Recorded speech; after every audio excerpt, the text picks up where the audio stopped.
Sandra Russo, que lo viene de alguna manera en sus columnas advirtiendo, señalando esos grupos que no se resisten a dejar el poder, no se resisten a perder nada, y algunos expresidentes, como decíamos, parecen transformarse en sus voceros. ¿Cómo te va, Sandra? Hola, Luisa. Sí, yo también me estaba acordando de que hace un tiempo venimos señalando eso, pero sinceramente nunca se me ocurriría que en este país se pudiera dar nuevamente un golpe al estilo tradicional, ¿no? Estamos hablando de ese tipo de advertencias, estamos pensando más bien, o por lo menos yo estoy pensando más bien en desestabilizaciones más bien institucionales, más parecidas a lo que llamamos golpes blandos. La verdad que en este momento le tengo más temor a la Corte Suprema que a los cuarteles, pero más allá de eso,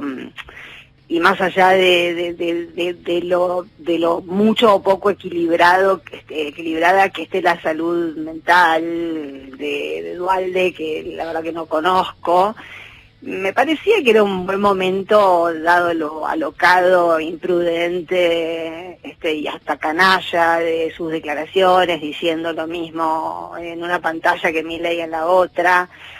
recordar un poco quién es Duhalde, porque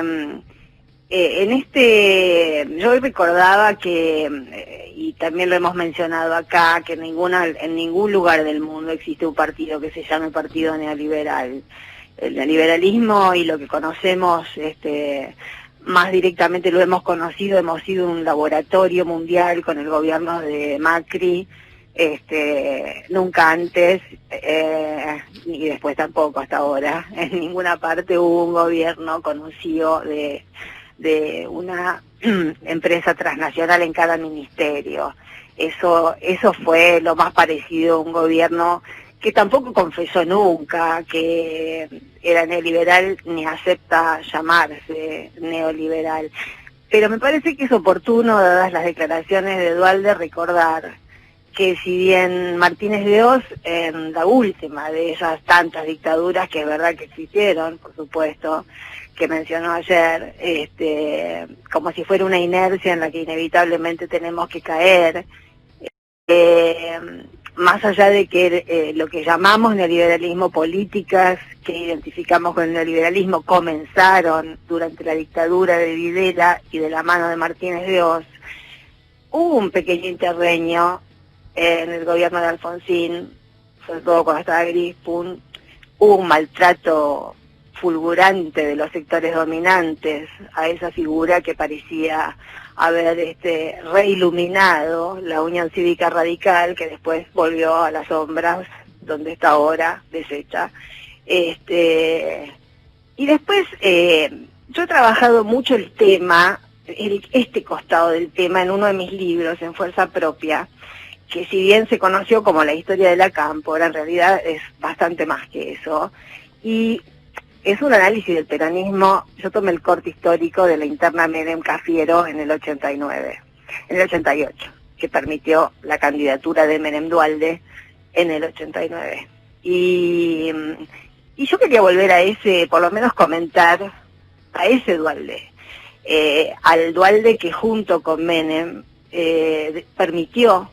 que el peronismo fuera la primera fuerza popular argentina que se dejó infiltrar por el neoliberalismo. La primera ley de ese gobierno que integró Duhalde como vicepresidente fue la ley de reforma del Estado y privatizaron todo. Cuando yo hice el libro, tuve muchas entrevistas con dirigentes peronistas, no de la cámpora, sino de más viejos, de generaciones anteriores, de los que habían sido jóvenes, precisamente los que habían integrado las JPs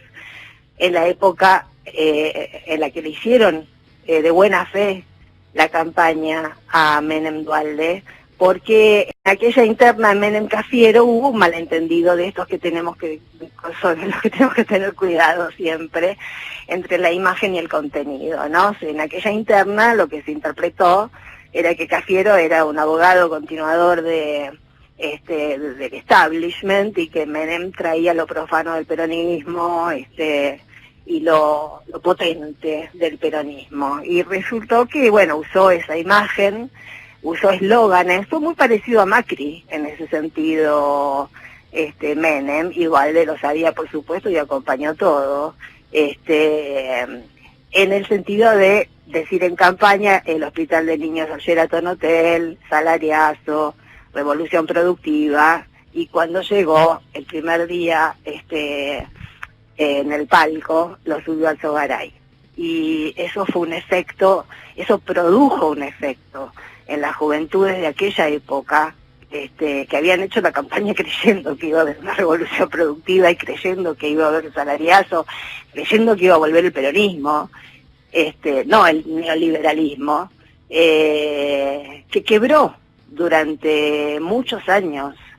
la práctica de la militancia política en la Argentina. Muchas veces, ahora últimamente, venimos hablando todo el tiempo de unidad y que se suban todo lo que puedan y que está todo bárbaro, y me parece muy bien que se abra el menú, me parece, o sea, es que yo soy siempre muy partidaria del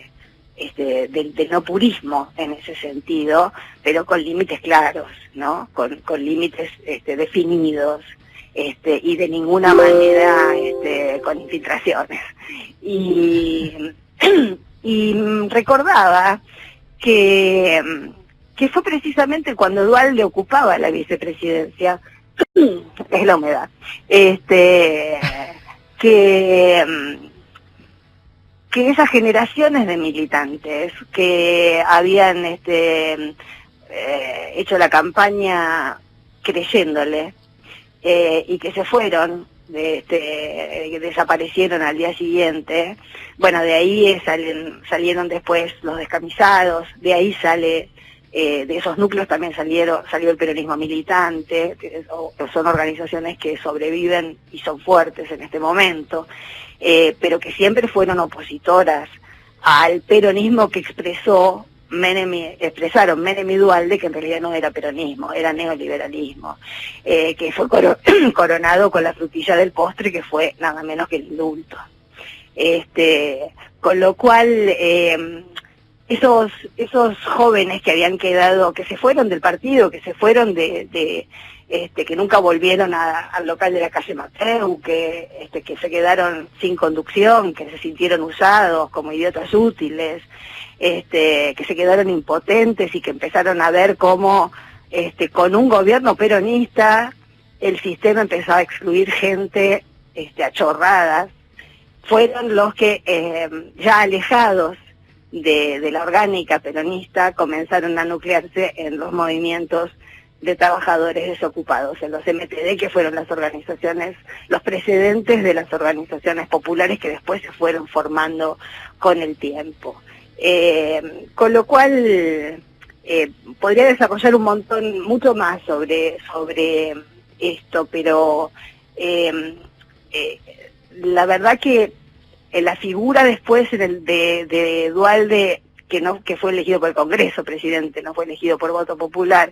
ya pasó por varias instancias en las que uno escucha decir: debería retirarse ahora, así se retira bien. Y parece que al hombre no le entran los balines, no se retira nunca, y cada vez que abre la boca la empeora, y parece no querer resignarse a que los argentinos tengan un buen recuerdo de su imagen política. La verdad que repasando el pasado, viendo lo que hizo cuando gestionó como vicepresidente, y cómo acompañó la entrega del peronismo a los poderes fácticos, para mí eso fue una traición, así dicho directamente. Realmente me parece que volvemos siempre a la situación. Está bien, hoy lo estamos comentando porque ha sido fuerte, porque a todos nos espanta la idea del golpe militar, pero no nos tenemos que olvidar que Argentina ha sido el único país que ha tenido los juicios, y no por gente como Duhalde, ni por gente como Menem. sino por gente como Kirchner. Entonces, me parece que está bien hoy comentar esto porque forma parte de lo que es Duhalde y de lo que nunca se comenta o lo que no es lo que más frecuentemente se comenta, pero el tema es a quién ponen los medios a opinar y por qué le dan el micrófono a gente como esta todos los días, casi sin parar, cosa de que tengamos que vivir a los altos en lugar de estar pensando y elaborando estrategias sensatas todos juntos para salir de este laberinto. Pero definitivamente él es un hombre olvidable y que va a pasar a la parte fea de la historia argentina. Sandra Russo, gracias.